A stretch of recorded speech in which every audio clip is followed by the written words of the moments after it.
meeting of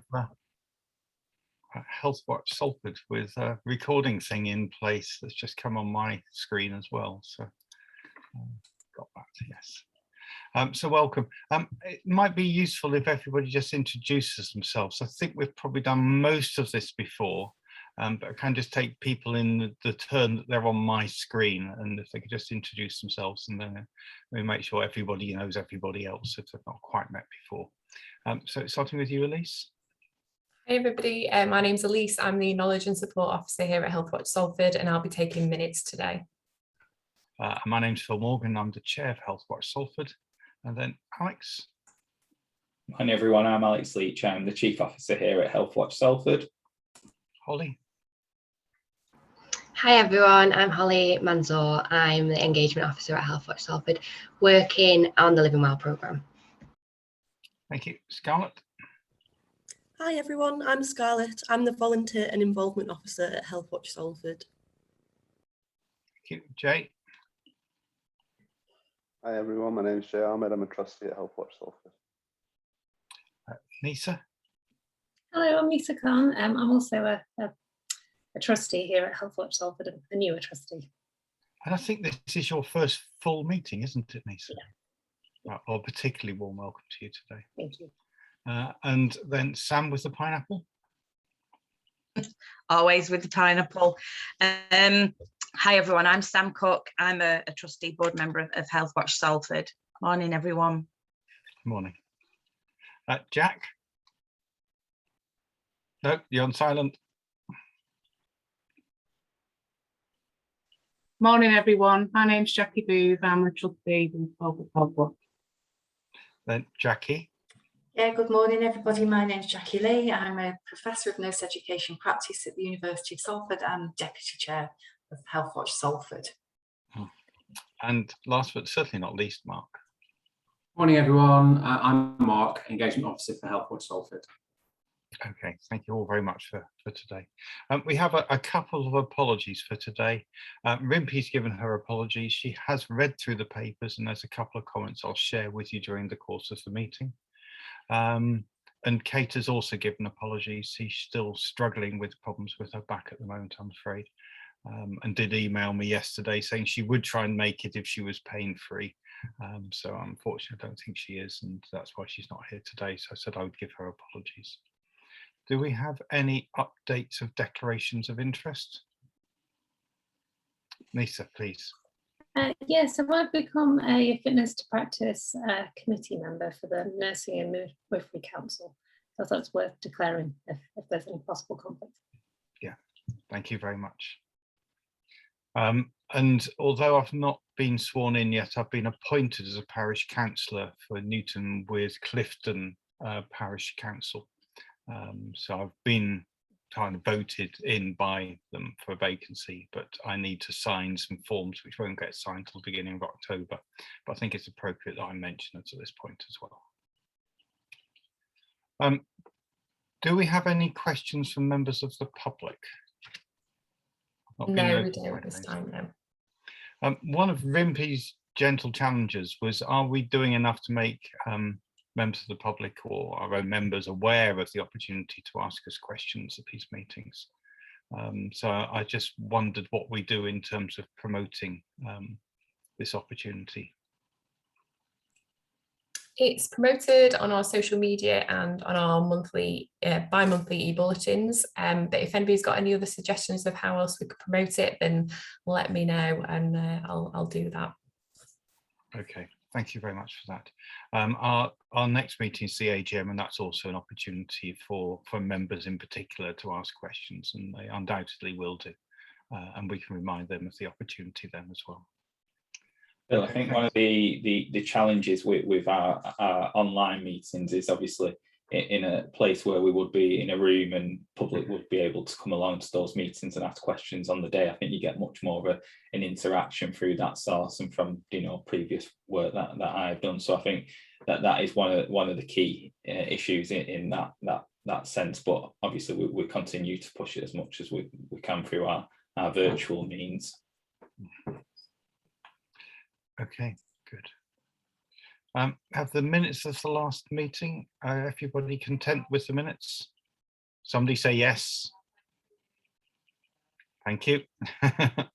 We've agreed them. There are 3 matters arising. I think the first 2 have probably been done, which was Eve Mannering's has been added to our mailing list, and Ali shared her report. I think those are both done, are they? And then there's the skill audit, which is due to come around to board members sometime. Yeah, well, in terms of the skills audit, we're going to pull all that together with our volunteering skills audit, so they're both going to go out at the same time, late September, early October. Okay, so that should be done, and we will have, of course, as board members, completely fill them in within time and share them before the next meeting. Thank you. Anything else on matters arising? In that case, we move to Chair's report. Apologies that, again, this is dominated by what's happening with the ICS at the Greater Manchester level. It still remains something which is important for us here in Salford and collectively for our sister health watchers as well. The main points to report back is that we've had a meeting, and I've been part of that meeting with the Greater Manchester Health and Social Care Partnership.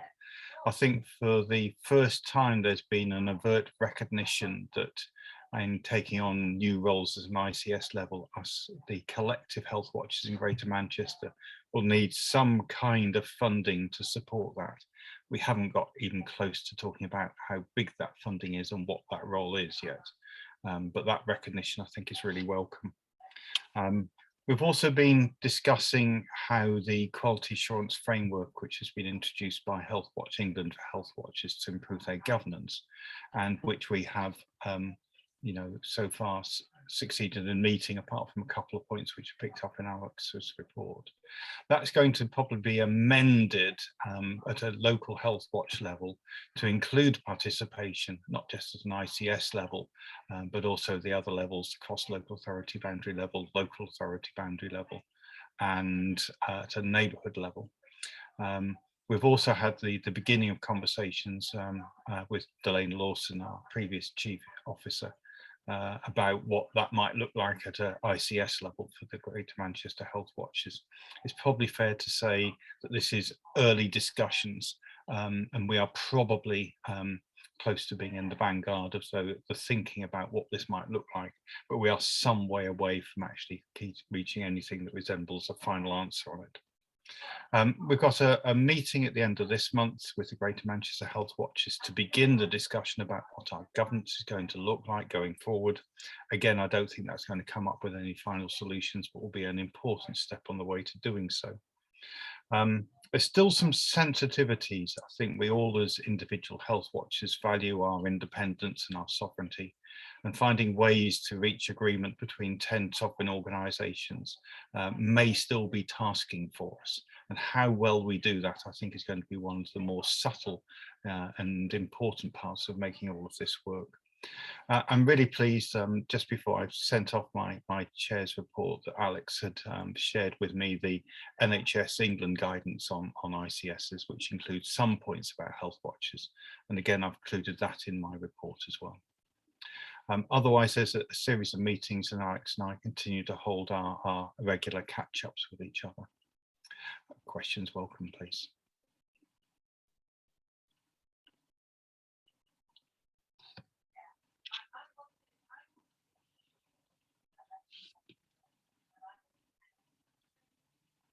If there are no questions, in that case, we'll move on to Alex's report.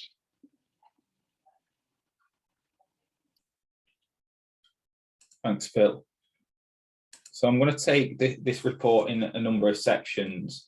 We've got quite a number of projects ongoing or starting in its initial phase. So I think there'll be an opportunity to reflect on those projects, and if leads want to come in on any of those sections, I think that might be a useful opportunity to share that insight from that perspective. So I'll go through that in stages and pause if board members have any questions within each area.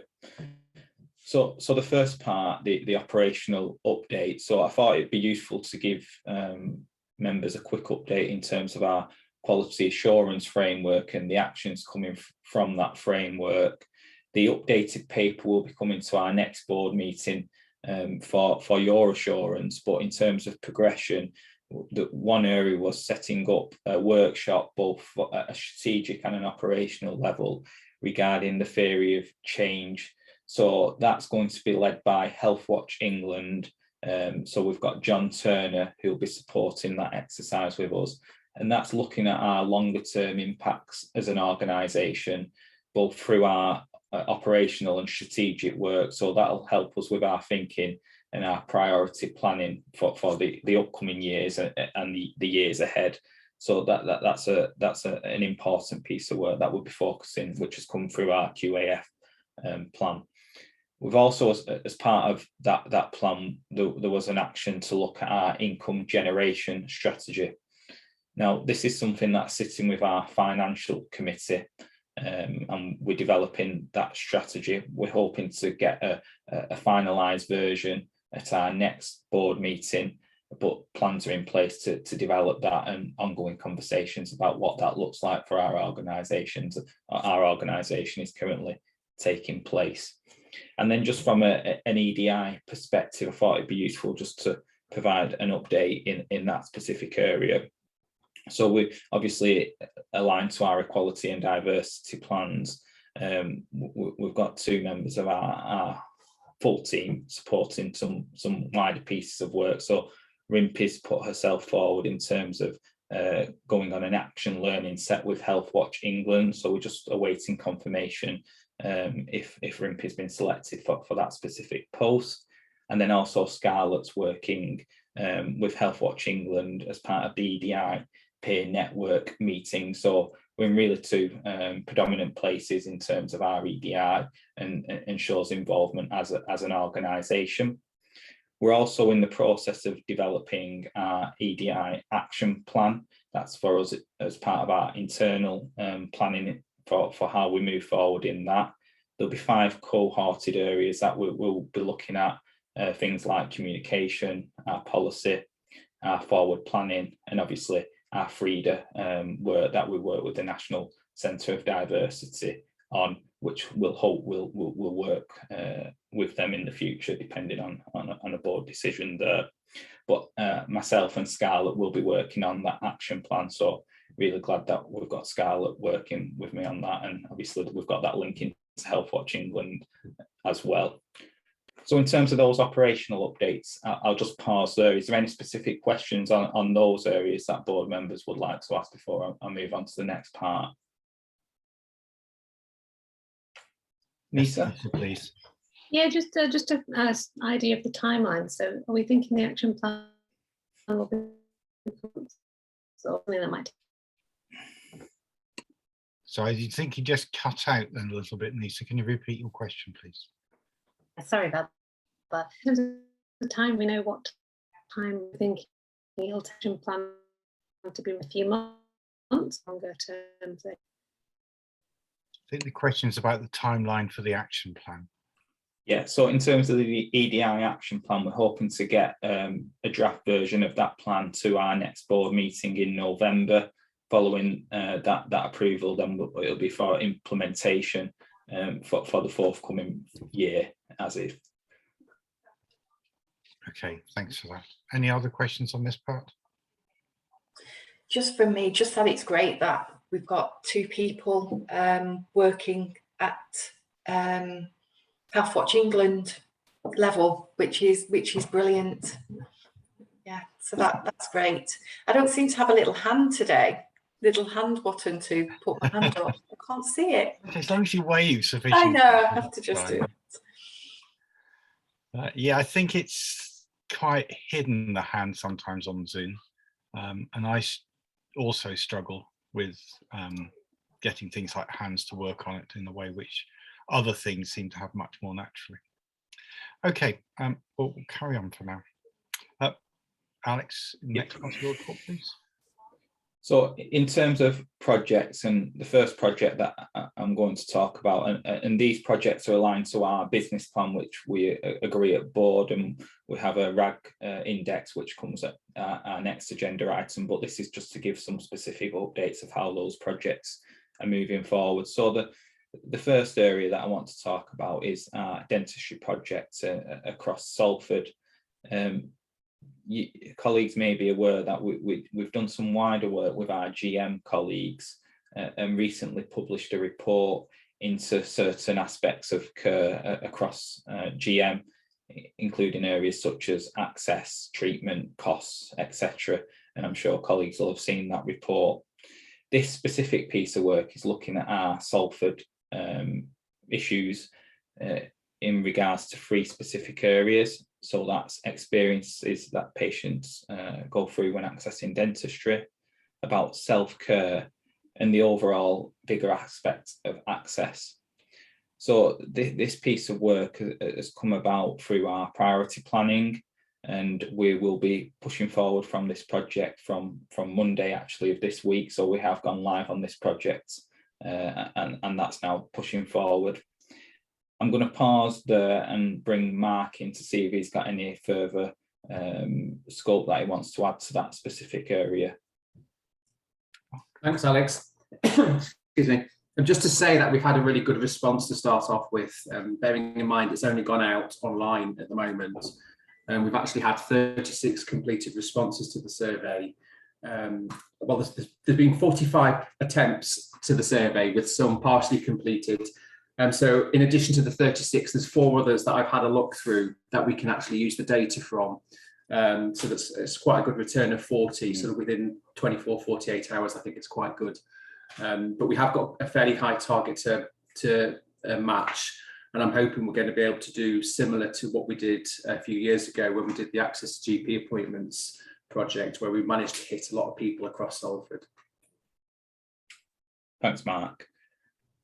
So obviously we'll keep members up to date in terms of how that's progressing, and we're aiming for a report to be published in November 2021. But I guess that report will come to our January board meeting. So just to give some aspects of timelines of that piece of work.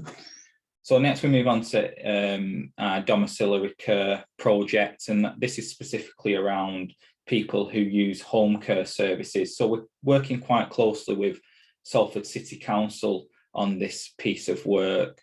There has been a slight delay in terms of the project starting, just due to some external operational issues. And we want to make sure the timing of this work was right for the system, and that we could ensure that we're getting the maximum amount of impact and experiences from people to carry this work forward. So we have now agreed that we'll be moving forward on this work. And again, this project is going live as of next week. Letters and surveys will be getting shared with every person who uses home care in the city of Salford, and again, Salford City Council are facilitating that in terms of postage and getting those out to those who use the service. We'll be expecting a report from this piece of work in January 2022. But again, it's quite a big piece of work. That there is over 1,000 people that use this service in Salford, and depending on the quantity that we get back in terms of feedback, there'll be quite an analysis that we have to do internally to provide the data around that. So Ali isn't with us today, it's her day off, so I can't ask for any input from there, but Ali will be the go-to and the lead on this specific project. So moving on to our Living Well in Salford work, and this piece of work is very much looking at people who have used the Living Well service in Salford, gaining their experiences, conducting what we call ethnographic research. So that's understanding the full life history of that person and understanding how that service has supported that person through that time. We're also looking at people who have disengaged from the service, and this obviously is quite a challenging area for us, because for the cohort of people who use the service, trying to find those that want to tell us their experience but have disengaged, it is quite a challenge, but we are working and putting things in place to support that work. And we're also looking at people from a disadvantaged background who may use that service to understand if there has been any challenges in terms of access or other areas where improvements could be made. So we're collecting ethnographic research stories, and we're very much linked in and liaising with the Living Well team to share any insights, recommendations, and obviously the stories that come out through the work there. Holly is leading the work for us within our team. So Holly, is there anything that you want to share in terms of this work, or any insights that you've had, or any themes really that are emerging that you feel that you want to share at this point? Yeah, so like Alex said, sorry, like Alex said, we are trying to reach out to people who have disengaged from the service. As you can understand, it's hard because they've disengaged from the service, so it's hard to get in contact with them as well. Or some of them have answered and then they said they would and then they haven't. But I have done one person. I'm waiting for 2 more consent forms, so that would be 3. So I guess that's like a good amount.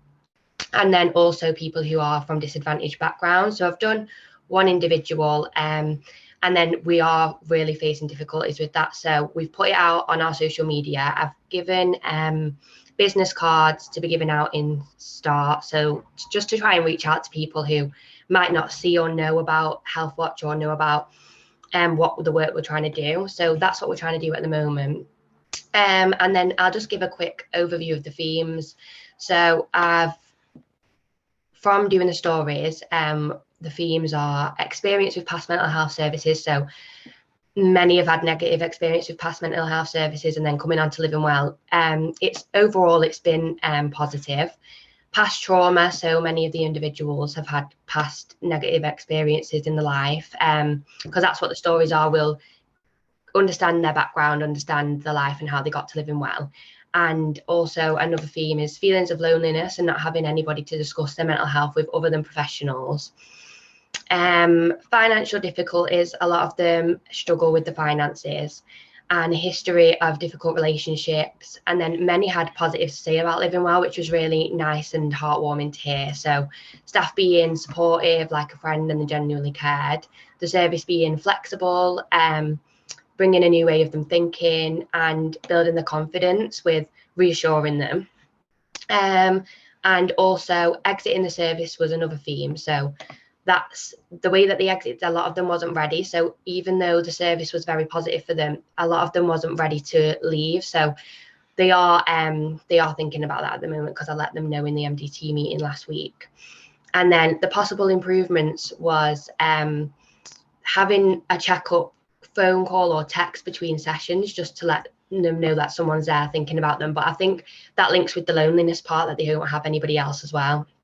And also they have the My Story, My Plan at the start of before they begin the session. So it just goes over their goals, what they want to do within the service and what they want to reach within the time there.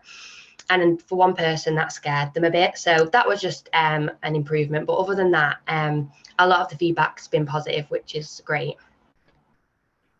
Thanks for that update, Holly. And I also just want to add one point to that as well. So we do have people and that are facing language barriers, and we're very much looking towards putting things in place to support them to share their experience. So we're currently working with one individual to gain an Arabic translator for us. So I think the work in terms of trying to understand people's experiences from all different backgrounds is a really important part of this work, and understanding everyone's story. So I just wanted to add that one point. So thanks for that update, Holly. So now moving on to a Healthwatch in Greater Manchester project, and this is around NHS 111. So this is been directed through Healthwatch England, and a number of Healthwatches within Greater Manchester have supported this piece of work, and it's looking at how the NHS 111 pre-bookable appointment slots have been working for our residents here in Salford. So that's getting an overall feeling. Has it worked well? Has there been any roadblocks? and what things could be improved. So the survey has now gone live. Elise is the lead on that specific project for us, as it's a digital only project, so there's no external engagement on the ground. So I guess at this point, Elise, is there any specific points that we need to add as part of this area? Not at the moment, no. The survey has now closed, actually. It ended at the end of August, but we should hopefully get a report from Healthwatch England at some point in the not too distant future, and we'll be able to analyse our individual reports from Salford and see what the residents in Salford are saying. Thanks, Elise. So just moving on now to some of our additional projects, and these are projects that are above and beyond our current business plan for the year. So firstly, looking at our Silent Voices project, and as colleagues are aware, this is a project that we ran pre-COVID. Due to COVID, we weren't able to carry out any form of engagement or operational actions as part of that work. We have now been able to start that project again. We've had our first initial meeting, and there's documentation in terms of the report of the forward planning of that specific project and what that will look like in terms of the work plan. So in terms of the pieces of work, is there anything that you want to say, Mark, in terms of what that's looking like and where we aim to go with that project work? Just really to say that I'm really pleased it's restarted again, because I think the deaf community has been greatly affected disproportionately with through COVID.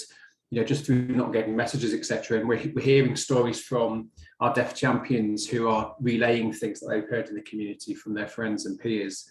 And I think going forwards, we're looking to create a mechanism for deaf people to be able to raise comments and compliments and complaints about health and care services to us by using British Sign Language and videos.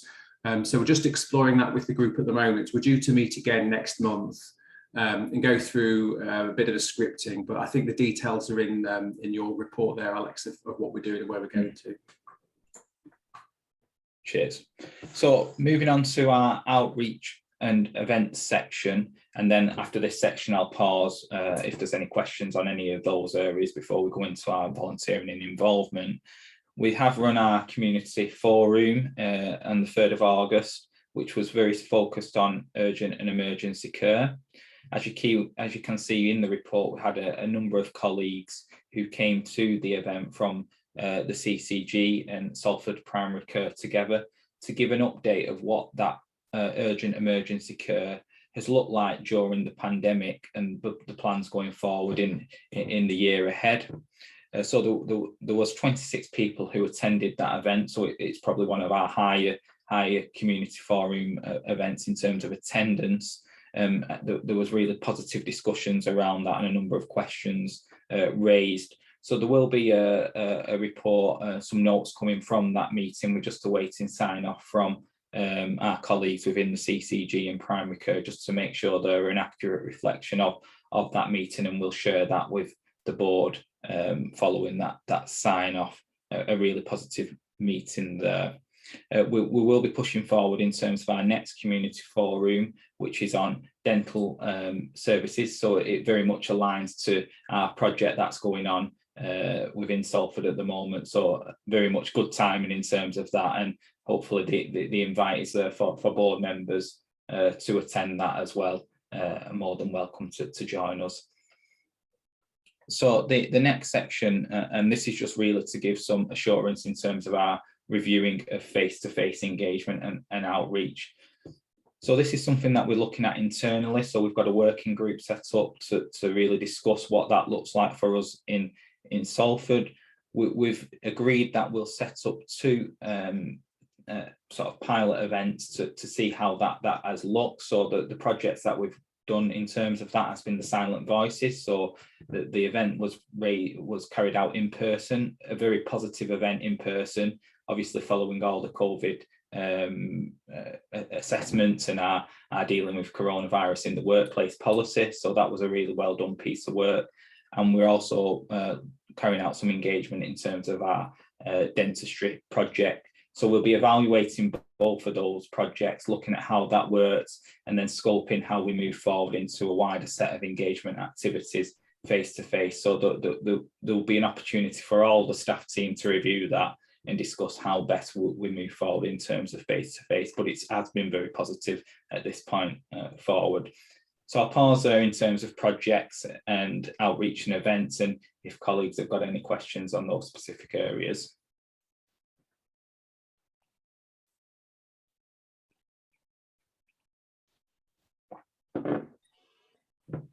Alex, can I just ask you, in terms you have of... got your hand up, Jackie. No, I found it. It was under the reaction. It's there. Maybe it had to be somewhere. Reactions. In terms of the review of the face-to-face and engagement, do you see that the future could be almost a hybrid approach where you have people in the room, but also people engaging electronically, virtually?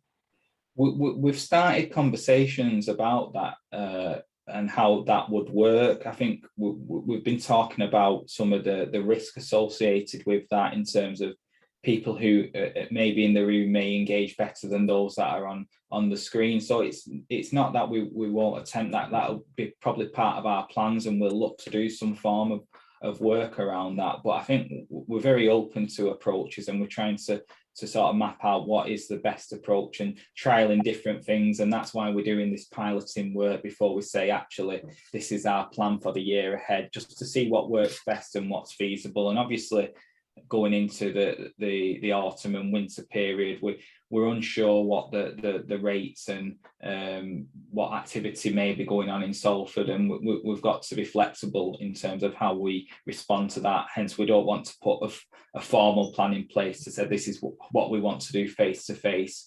I'm sure when we're in a sort of a better position coming into sort of springtime next year, we'll have a more focused on the ground face-to-face plan in terms of how we move forward, but we want to maintain some flexibility in our current approach. Thank you. Thank you, Jackie. Jack, please.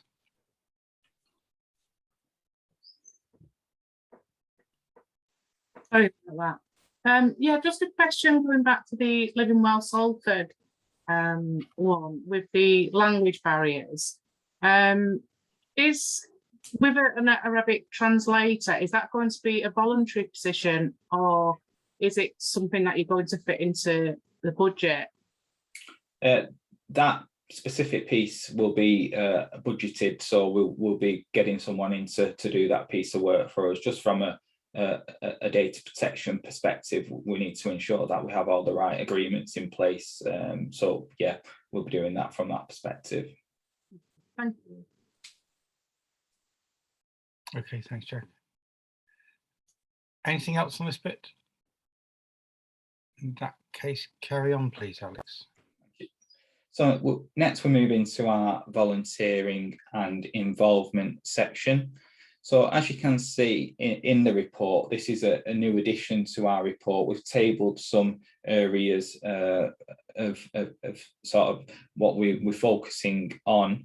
This is sort of an initial view of the report, and it's something that we want to develop internally just to ensure it's the best way to report our volunteering activity to the board, but it's a starter for us in terms of that reporting. So in the report, it gives you some oversight of our current roles that are available, the number of active volunteers, and we spoke at previous board meetings at how we've done a review of our volunteers due to some volunteers being inactive or no longer wishing to volunteer within the organisation. The volunteers how was provided in the period, which was 38, and just some feedback from one of our exit interviews from a volunteer. And as you can see, a really positive experiences from that volunteer. So I think it's just credit to the team, really. It highlights, you know, the skills and the experiences our volunteers have within the organisation. So just moving on to some of the key points around our volunteering and activity, and I'll go through these, and Scarlett, I'll bring you in on certain points just if you want to give any specific updates on any part of that, but obviously the report highlights a number of actions that we are taking to move forward with. So in terms of very much similar to our engagement work, we are reviewing our volunteering face-to-face activity. We've again got a working group set up on this internally. And we've agreed some initial steps of how we take this forward as an organisation in line with our dealing with coronavirus policy. So I think the first thing that we've agreed and indicated to look at is about health and safety training for all our volunteers before we do anything else. So we need to make sure that we've got that in place, and this is something that we're currently designing internally.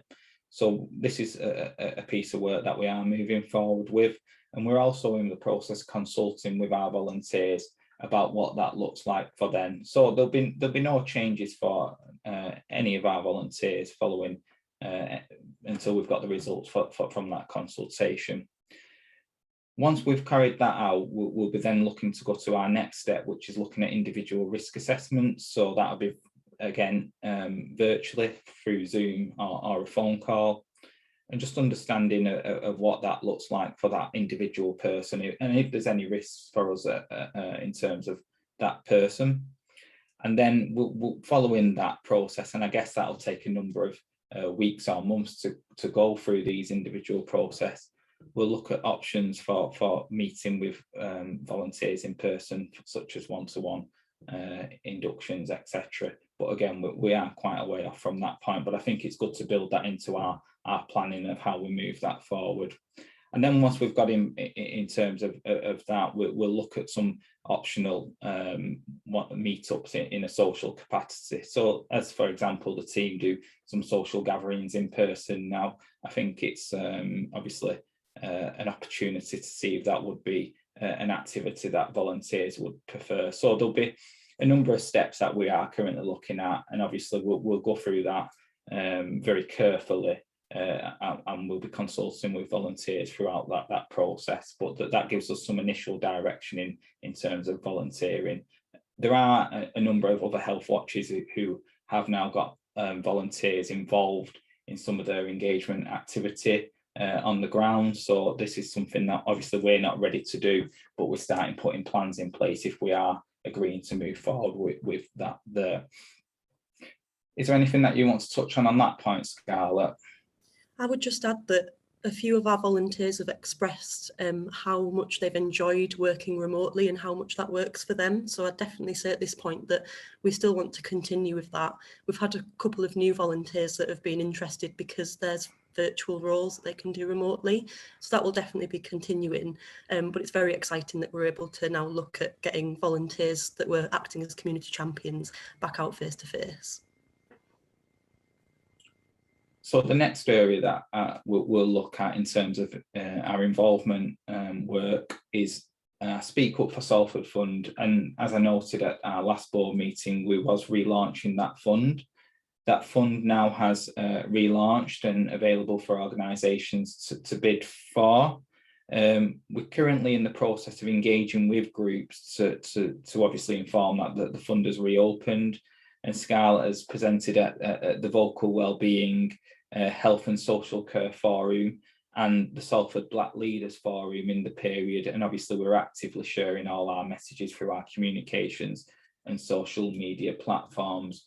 So there is an active piece of work going on there. We've also got two organisations who are conducting their activities, who have been provided some funds to do that, and we're going through a process in terms of if there's any support needed, and then any final reporting will be shared with the board on completion of the specific pieces of work. Scarlett, any points you want to add to that piece? Just to add that it's been a really valuable experience so far working with the groups that we've already got on board. So I think it'll be a really important piece of work for us and helping to raise the voices of the seldom heard. And then just in terms of planning, we're at a planning stage in terms of our youth watch. This is something as part of our business plan to get younger people involved in health and care and the decisions that are being made. So just to make the board aware that we are putting a briefing document together and a planning document, and we'll be discussing that internally to take that forward. we'll provide updates as part of these reports in terms of the progress of that piece of work. But this will be very much directed by the young people who will be involved in the work, and probably and will be a very exciting project, and something that we've not ventured into in Salford before in terms of working with the youth on a project like this. And then just finally looking at our Safer Salford lived experience panel work. So I think this is just to give the board an update that we have 6 volunteers on the Safer Salford lived experience panel. They're conducting work alongside some NHS providers, and that hasn't yet started, but our plans are being put in place. And we've agreed that we will continue to support that project.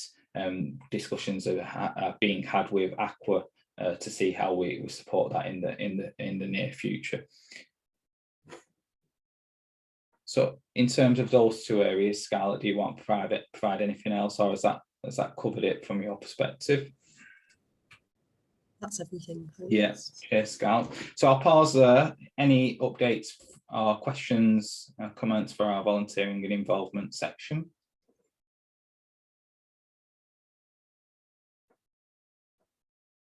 Okay, so finally moving on to our communications area.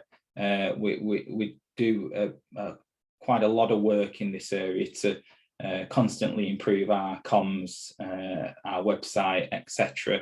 And as you can see through the figures in terms of our numbers, in terms of social engagement and our website, they're at a very high but stable level in terms of numbers coming through, which is really positive.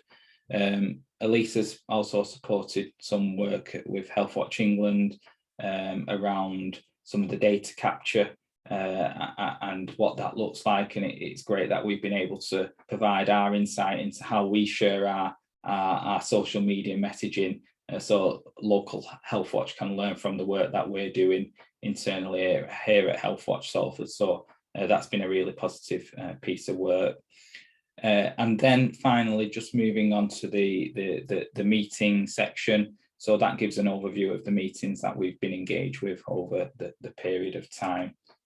So I'll pause there. I thought it'd be useful just to give aspects of questions in specific areas, because it is quite a large report and we've got a lot of work going on internally, which is really positive. And so if there is any further questions, do please ask. Questions, comments from the board? Just picking up on the last point about comms and Healthwatch England, I think it's really important that we've been recognised, or the work at least and others have been recognised at a national level. So really well done. I don't think it's the only exemplar we've heard of today, but it's I think it's worth noting. Thank you very much for that. Anything else on that? In that case, we move on to the business plan RAG report. Thank you, Alex, for that. And it's you again, I think. Yeah. I won't be as long in terms of this update, but I'll just give an update in terms of our areas, just to let the board aware. So in terms of the projects that we have just alluded to, so the dentistry project has had a slight delay, and we've put that in terms of our update in the RAG report. So you can see in the RAG report that explains the delay in terms of external factors, and again the same in terms of the domiciliary care, but that's going to have no impact in terms of expected timeframes of reporting in the period. So I've kept that as a green indicator, as that is moving forward, and we will have a report in the period of time. The only other area that I wanted to allude to was the ongoing skills audit, which we've been made aware of at our action log. Because that hasn't gone out within that expected time frame, I've put that as a yellow, but obviously I'll be taking that forward and ensuring that goes out. Once that's out, we'll update that to green. And as you can see, all other areas are in line with the green RAG rating, so we're very much on track as an organisation, so nothing further to report. Okay, question, comments from board? No, okay, thanks for that. Independent financial accounts. These are now the final version that will be shared with our members at the annual general meeting, I believe. Alex, do you want to speak to that as well, please? Yeah, so the report that you've got in front of you is our final version of our accounts. These are accounts dated from the last year, 2020 to March 2021. It gives an overall indication of our trustee report in terms of our objectives, policy, where we're going, and some of our achievements that we've made as an organisation. As you can see, it also gives an indication of our income, expenditure, and some of our budget lines that we've spent our funding on. The report is as it stands, and I think it's, if the board has got any questions prior to this going to our AGM, I think there's an opportunity to ask those questions now, but there is no areas that I need to highlight to the board in the report. A very self-explanatory report. No, the only other point I'd flag up is that, of course, we've increased substantially our carry forward figure, and that's why we set up the Finance Committee. We'll be able to share that at the annual general meeting as well, as a way of dealing with some of the unusual challenges that presents for us. Any other questions or comments on that?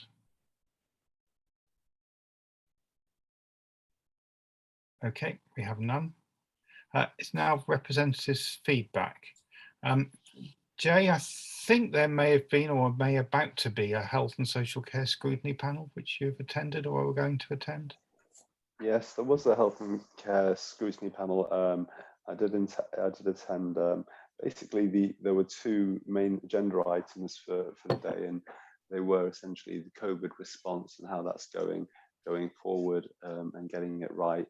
And the other was the changes within the CCG and the NHS, moving to the new framework, the ICS. So we were looking at both of those things. Essentially, there was, I don't have my notes in front of me, unfortunately, so I can't speak with complete clarity on this one. But there was certainly some, whilst there have been moves to try and alleviate some of the problems around COVID, and in certain age groups where the problems are worse, you know, I think that we're making some moves there in that direction, and we're looking, yeah, it's looking good, hopefully. And in terms of the ICS and the rest of the stuff that's going on with the CCG and the changes within the NHS, it's all pretty much work in progress to some degree. We're still trying to work out exactly what the local structures will look like, and how they will influence further up. But it's interesting and exciting times. Okay, thanks for that. Are there any other reports from board members for activity they've done, either on behalf of Healthwatch or of interest to Healthwatch?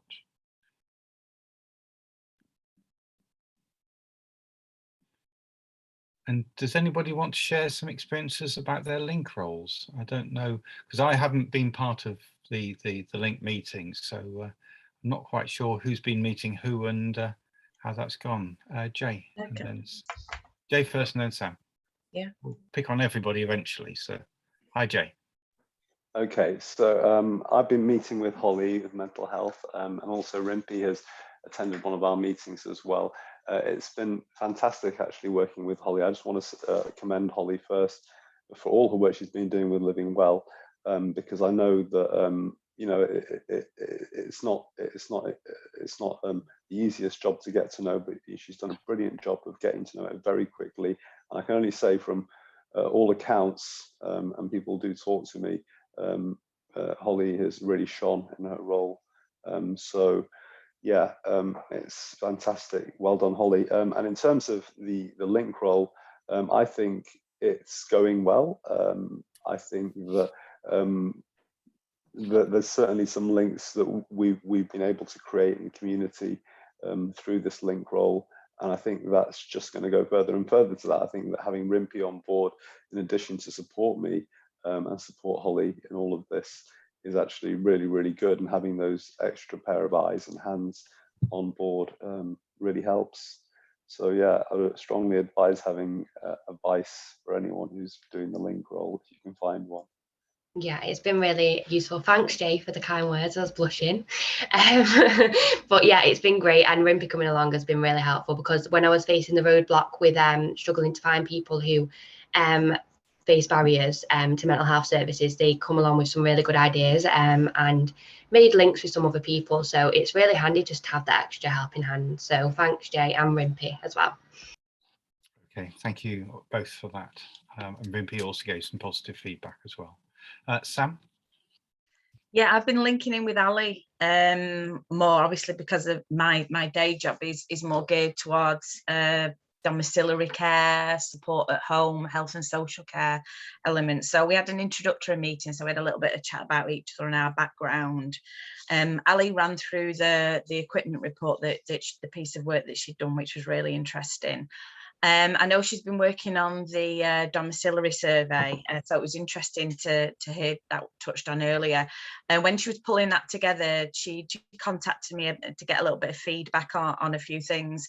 I think some of the information that the local authority had given her about maybe some of the provider agencies in the area and the way that they worded things wasn't quite clear. So I gave a little bit of feedback on how maybe things should be worded to try and get the most out of people in terms of response. So I really enjoyed working with Ali on that, and I really enjoyed the link role, because whilst I know I'm a board member and you know, more of a strategic level, it does feel nice to be able to have some, you know, like involvement and on a day-to-day basis without taking over, you know, because the Healthwatch team are brilliant, they do a great job. And they don't need me interfering unnecessarily. So having a structure like the link role in place is a really good way to incorporate us as board members in the right way. So no, I'm really enjoying it.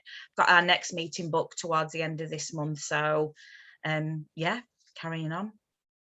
Okay, great. Thank you very much for that, Sam. Other board members, do you want to give any feedback on link roles to date? Jack? Yeah, I'm up with Alex and Scarlett to discuss the link role for the volunteering.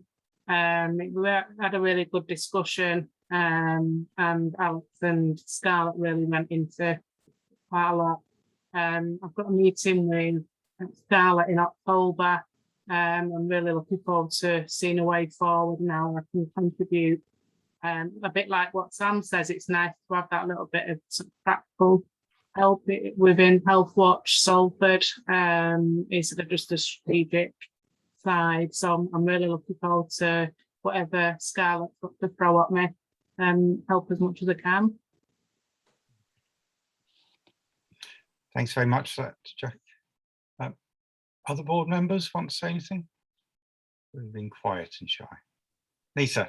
Yes, so I've had one meeting with Elise and Alex, and I found it really helpful. So we're looking at social media marketing and comms and research, actually, I think was the other thing. And it's really great just to get an insight as to what's happening at the moment. And I did ask a lot of questions, just trying to get a sense of what are we doing right now and what is it that we want to do. So I found that really helpful. And I've also offered my support with anything that comes through, but also recognising we do have that, you know, we're there to be strategic, not to be hands-on. So happy to kind of give some thoughts and some direction.